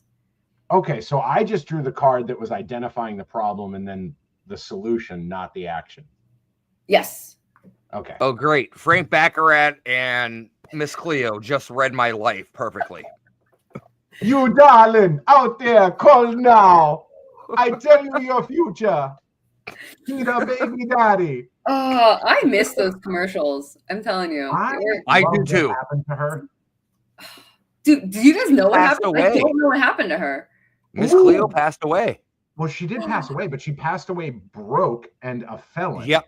Oh, shit. I didn't know that. Like, I knew she was a Miss fake. Cleo was from Brooklyn, darling. She was not Jamaican. I loved seeing those little. It was all a scam, and she got like totally was a scam. But it was she got prosecuted for it. She got pitched for it. Yep. Oh yeah, she got prosecuted for it. Oh, because there was like false representation. There was all sorts of stuff. Yeah, and she didn't have that little for entertainment purposes only on there. Well, that'll do it. Mm-hmm. Oh, that's also why the 11-year-old went to jail for securities fraud. What? Yeah, an 11-year-old made $3.8 million in the stock market. I heard about that. And he had a YouTube channel. And just straight drop his channel and yeah, and he would be like, all right, guys, this is what you're going to want to do. And he did, and his people won. Like, they killed it. And then he sold ahead on one deal, and they went after him. Oh no! And the only reason they were able to prosecute him was because he didn't have for entertainment purposes only in his YouTube channel. That's why anyone that gives financial advice on YouTube or any of these other things all say for entertainment purposes only now. However, I will say, fast forward the kid to 18 years old, he's worth 18.5 million. He does his own trading. He was able to keep like 50 grand of what he had made when he was like fucking 10. All right. And he took that and within 5 years put it up over 3 million. And he does not give advice to anyone anymore. Oh my God. We're not going to talk about t-shirts, Rob. Oh man. But yeah, I am digging the reading the cards with like the regular playing cards with the tarot cards. I am actually too. This is actually fantastic. Yeah. I have my little ledger on the side here that tells me which card is which. I love it. All right, let me see here. Who have we not gotten to yet? I believe we hit everybody. We hit Chris, we hit Damien, Sarah, Rob. We had the show, but not me. Can you pull your own cards? Are you allowed to pull your own cards? Yeah. Oh my God. Yeah. That's the biggest, easiest way for people to learn, actually. Yeah. Okay. All right. So I'll pull 2 of my cards and let you know what they are. And you pull one and. Wait, who am I pulling for? Because we did the show and we did Ross. For me. Oh, for you? I haven't gotten it yet. Okay. Yeah. All right. So I got my first and third card. All right. Let's see where this plays. Because order matters, right? Kind of. I need to get like sound effects to play, like the build up and everything. Ooh, okay. What did you get? All right, so card 1. Jesus Christ, Damien. 5 of Wands. Why are we giggling? 5 of Wands. Leo. I mean, hey, I'll tell you what though. That elongates life. They've already proved it. That adds. Yep. How do I delete? Reduces prostate cancer risks. All right. Hold on. All right. So you pulled what, Ian? I pulled my 5 of Wands. Jesus. Pulled my 5 Wands. Okay. So. Oh shit. 5 of Wands, and then you got Strength, and then what was the other one? I don't know yet. I'll pull the other one, and I will tell you the story. Ooh, 8 of Wands, a more accurate description. Okay, hold on. I need to picture. What that is. You need to picture the 8 of Wands. Yeah, hold on. Let me Google it. He's already pulled 5. Oh, I got it. I already know. Okay. Sorry, I Googled it. Okay. All right. Okay, so here's the thing. So your 5 of Wands. Rapid movement and action. Is it what right? That's what the 8 is. That's what the 8 of Wands is. Rapid movement. With the 8 of Wands, when you look at them on the Rider-Waite deck, it's a bunch of the wands are just like flying through the air in perfect order, right? There's nothing keeping them from landing where they're supposed to land. Your 5 of Wands. Okay, so normally I would see them as a dogfight. This could also mean playful sparring also. So this is something where you're being challenged a little bit to use your wit, your intellect, in a way that makes you feel passionate about what you're doing, right? Okay. And you have the strength and the know-how you're going to land this perfectly. So you have this moment where challenged, right, in a way that is going to bring out your better qualities, or like the qualities that you're very comfortable with, if that makes sense. Okay. Yep. Okay. Yep.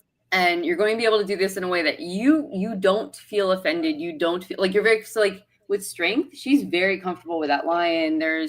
She just got very dark with that. Like the room just like. Did it? Is it because I'm like, like very comfortable in her own skin. Very the confidence level is very high with the strength card, and the fact that you have the Eight of And now she's Wands. lifting it up. The Eight of Wands is everything coming into perfect order. So what you're moving into with this energy now is like you're on path, basically, if that makes sense. Ah, cool. It's a compliment sandwich. I dig it. All right. So Dani, you're it. You're the last one. Oh, am I pulling cards for me? Well, I'll pull 2 for you.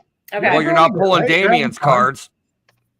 We already did Damien's, didn't we? We sent him to the pub. Yeah, we're not. Yeah, we sent Damien to the pub. You're not pulling Damien anymore, so don't worry. We had the pub card. The 3 of clubs is the pub card. Ooh. All right. Ace of Swords? Okay. Oh. Pentacles. Shut up. Oh. Oh. Okay. What's Double the other bullets. one? Double bullets. That's the 5th. We just hit the daily double. All right. Do we have one more card? Pull me one more card. Well, no. I want to hear these first 2 first. Okay. So I haven't flipped the 3rd card yet. Ace of Swords for this one. It's a sword coming out of the fog, right? So you're cutting through the fog. You're cutting through the bullshit. You're seeing things from a different perspective. You're able to take a situation and see it in a different light than you may have seen it before. And it's going to give you that one step forward in the correct direction this time, if that makes sense, right? Ace of Pentacles? Pentacles, yep. Pentacles. So Ace of Pentacles will be something that's very grounding. So this is something that this could be a learning experience too, right? So like you're moving out of a situation, like you're moving the way you're thinking about a situation, and you're doing it in a way that makes a little bit more sense, to the point where like you're not in an emotional state, you're more of a grounded state. And then what is the third one? Cups. Cups. 3 of Cups. Yep. The people coming together. So, okay, you're taking a situation that you had looked at one way. So this would be me, right? I'm taking a situation that was looked at one way, realizing that it was very clouded, very perceptions may not have been healthy, may not have been grounded in any form of actual truth or reality. And I'm finding that now with the Ace of Pentacles, there's the realities coming in with the clarity of thought and the groundedness, and then being able to say, hey, this may be probably, this wasn't right. Here's what I'm learning from this. Here's where I need to move on. And the 3 of Cups is saying, okay, this is like a time to now celebrate with the people that have been there to support you and love you. And then now you can see things the way that they're supposed to be. There's a lot more joy to be had in that situation. Dani, you're speaking to your own privilege there. Like, take your own advice, pot kettle. All right. But it's actually really fitting. So yeah. All right, Patrick. We have Patrick Doyle. Oh, we're doing Patrick's?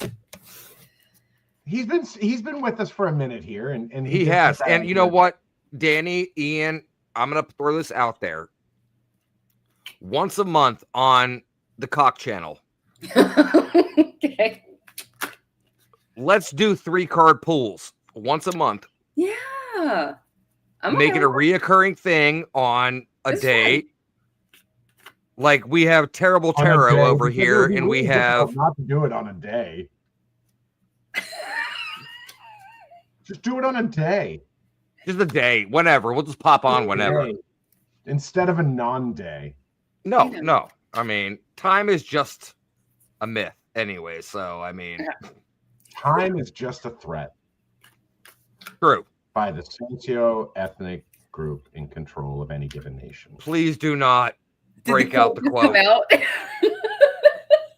It started to. All right, Patrick, I got your first one. I got your third one. Let's see how you got your one. 2 of Swords. 8 of Wands. Okay. I think that 8 of Wands beats my 2 of Swords. All right, so we got to draw again, right? Is it 2 of Swords? No, so 2 of Swords is... 2 of Swords, yep. I need one more card. 8 of Cups. Ooh. Okay, so... Ooh. I knocked my table over. No, this is good. This is a nice storyline. So with the 2 of Swords, if you look at that on the red... 8 Wands and 2 Swords. That sounds like a tavern night if I've ever heard one. It's definitely Right? a tavern night. No, so Good with the God. two swords, they're like, there's a woman who's blindfolded with two swords crossing in front of her, and this is like at night. There's water behind her. There's a lot of emotional, like you can just feel the emotional baggage in this card when you look at it, right? So this is one of those things where you're at a crossroads, right? So you're at a crossroads when you're struggling with a direction on what to do with either a situation, a person, a project. There's something preventing you from just picking, right? Like you're either making an emotion or a thought, you're allowing it to be bigger than it actually is. And so in doing that, it makes it a little bit more of like you have anxiety. You have like it takes a little bit more than it should to make that next step, right? However, what is that? That was just a playful play with someone in the comment section. I see it now. So what you have is I had both within arm's reach. Ah, gotcha. 8 of Wands is saying that you don't need to let this situation take control of you. You don't need to let this anxiety build up, because really a lot of where that anxiety might be coming from won't even necessarily happen. Take that next step, because the universe has your back. Things are lining up. Obstacles are being moved out of your path. Even if you're not seeing it in this moment, things are lining up. And your 8 of Cups it's kind of like a luck card, right? Because like in the picture, there's a man and there's all these cups around him. I think that's the card. This is where I'm going because this is where I'm getting pulled anyway. So this is one of those, luck is on your side. Universe is on your side, right? So take that next step. Don't let something that potentially isn't even going to happen prevent you from going for something. Because right now, It's the dude walking away from the cups. is that what it is? Yeah. Perfect. That still works, because you're walking away from the tension. You're walking away from the anxiety. You're leaving behind what's not supposed to be in your life, and things are lining up, right? It works. That's where I'm going with that. That's where I'm feeling pulled.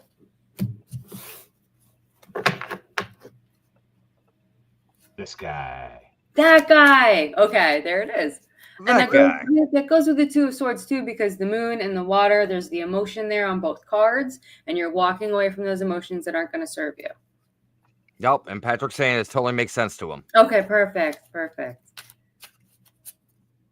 So that is Man, absolutely fantastic. I feel like a half oracle. You are an oracle.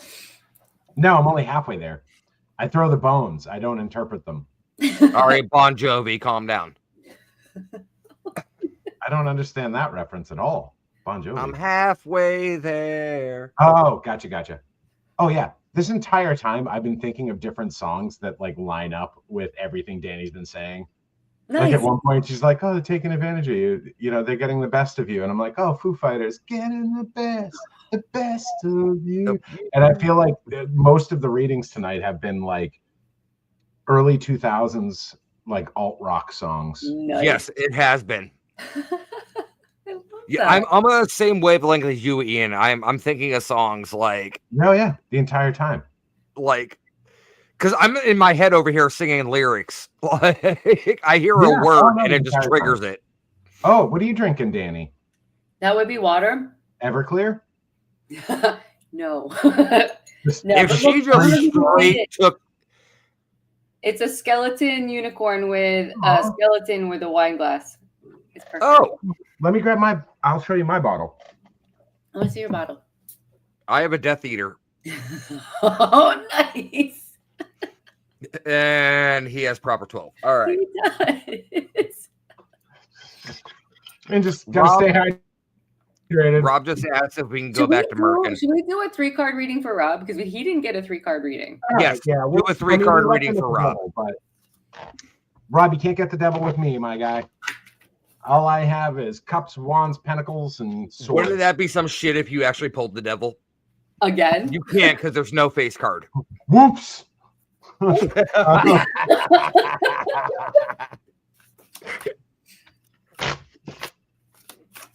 let me see. Is there a Oh, there is. So the Jack of Hearts is the confidant. The Jack of Spades is clever. Jack of Clubs is adventurer.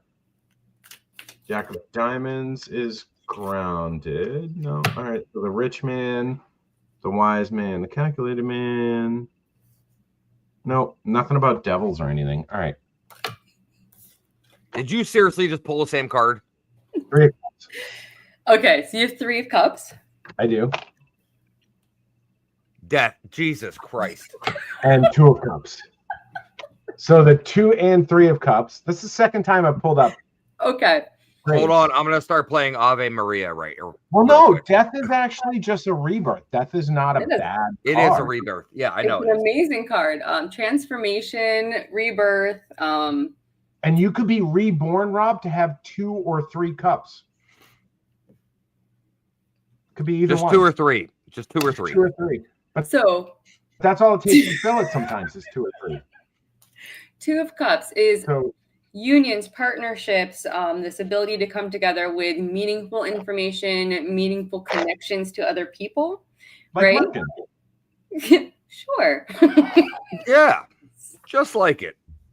And through that connection, through that connection becomes a transformation, right? So a lot of this is, death, rebirth, the flower at the top. There's a lot of just you're letting things go that do not need to be in your life anymore. You're rebuilding. You're coming into this new aspect of yourself, of your life, of your connections. And then you got the 3 of cups too, right? Bye, Leo. He's like, I'm out. The 3 of cups, what we said, that was our pub card, the celebration card. So this is through this transformation, you're building those connections are creating this bond that's going to be even stronger than you could even imagine, right? And this is going to be a catalyst for everything in your near future. So what I'm hearing is Damien and Rob need to go to the pub together. Yes. Ooh, if Get Haunted's going to Europe, we're going. I'm going. I'm in. I'm in. Let's do this. Dude, you're not going anywhere. I'm going. The last time I went anywhere with you, someone was taking secret photos of me to try and send back to the wife. That's on you. That's not a me problem. That was a you person problem. Go fuck yourself.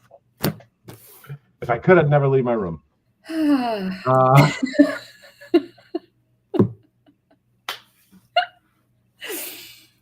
Well, So, Daniel, I hope you had a This good was evening. a fantastic first show. this was, by far one of my favorite shows I've ever been on. Thank you, guys. I think we need to do 90 minutes. I don't think 60 is enough. I don't think 60 is enough. I think we need to do 90. That's what I'm saying. Maybe we bump the show length out a little bit. Give it a little more girth to really, swell into our space. It's the show's name. It honestly is. I mean, it'll grow on everybody. Or in, whatever. Sarah 90 minutes approved.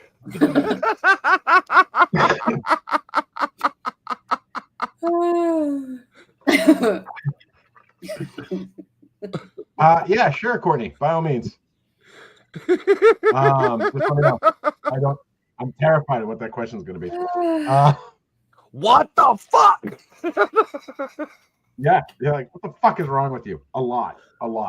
And if someone else is, so this is one thing I got to admit, and I got to give Russ a ton of credit. Russ is phenomenal about lining people up for the shows, reaching out and being like, hey, do you want to come on my show?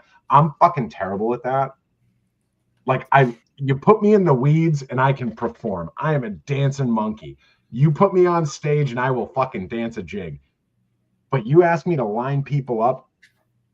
I need this man. You guys work so well together then. Do you see that? We honestly do, because I have guests lined up until almost March right now. Oh, damn. That's amazing. And I have no idea what I'm doing on my show tomorrow.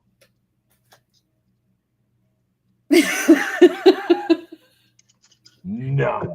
I'll figure that out at about 7:45. 7:45, right before, 15 minutes before. Patrick, I'll tell you, bring the whole fucking family next time, because we are family friendly. We are child approved. Mikey tried it and he loved it. It's a fucking shindig. That commercial throwback. Yeah. So Oh, I'll do Ark of the Covenant tomorrow. Yeah, I'll go off on that for 60 minutes. I can do that. I'm going to tune in. Well, I mean, technically, it's currently in Ethiopia, and we know exactly where it is, but we're not allowed to go into the building because if we did, the Catholic Church would have a massive conniption. But whatever. All right, Ian, we are at past our time. We are almost at 2 hours. So, yeah, you know what? Yeah. I will give you the honor, since I've done it for the past 2 years. I will give you the honor in taking Cock out tonight. I swear to God, if you stand up, I am going to lose my shit. I was just going to say, I'm just coming off of the Facebook naughty list. So I guess I'm going back on. No. No. All right, guys. So I always say on my show, stay blessed. You know, that just whatever that means to you. I don't have any actual religious connotation behind it, but just stay in a place where you're constantly bettering yourself and you constantly are striving to find that next level of yourself and the next version of you that's going to carry you forward. And so with me saying that, Dani, do you have any parting words? No, just thank you. I appreciate everybody. Thank you. I appreciate you guys. I appreciate the side. This was an amazing opportunity to learn a little bit more, even in the realms of tarot and mixing it in with regular cards. So thank you. That was super fun. It was so fun. That was fun. And we will talk on the side about setting up something maybe once every 2 months, once every month, something like that. I mean, I think everyone in the chat room enjoyed it and we had some fun with it. We bantered back and forth and everything.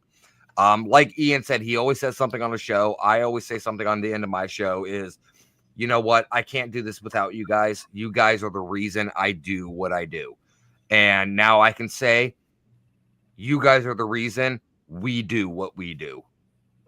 You guys being out. No, don't let me in that. Okay, I'm excluding Ian from this. We.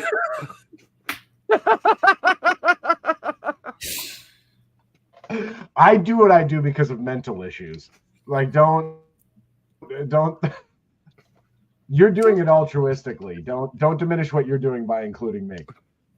I'm just saying I do this because I'm able to do it because of all you out there faithfully listening, tuning in every week, supporting the page, supporting the show. You have another asshole now to support. You know, I have my trepidations about it, but I mean, it's worked out pretty well in my favor. Rob, you said you were going to bed. What the hell are you still doing in the chat room? Anyways, guys, Dani, thank you so much for coming on tonight. You know, Ian was over the moon to know that we had you on as his first guest as co-host. He's like, I got so many questions. And I was like, be gentle. And he's like, what's gentle? I will not ease into it. Look, he has one speed. Fucking go. And that's why I'm on the show. That's why I'm on the COC show. I got one good Lord. All right, Dani. So tell everyone out there where they can find you, where they can get a hold of you, what they can do. You have prices that you do, like online readings, things like that. So readings are always free. I don't charge for my readings. I don't feel like I should. And you can find me on Facebook through Divination with Dani. You can find me, Dani Marie, you can find me on the Get Haunted Network. I'm always floating around on there. And I have YouTube channels. I have Divination with Dani on YouTube and Get Social. And I can pop those links in the network if you guys really want them. And yes, of course. Yeah. Of course. So, Dani, we're going to take you off the screen here. But thank you so much for being a guest tonight. You know, get the out of here.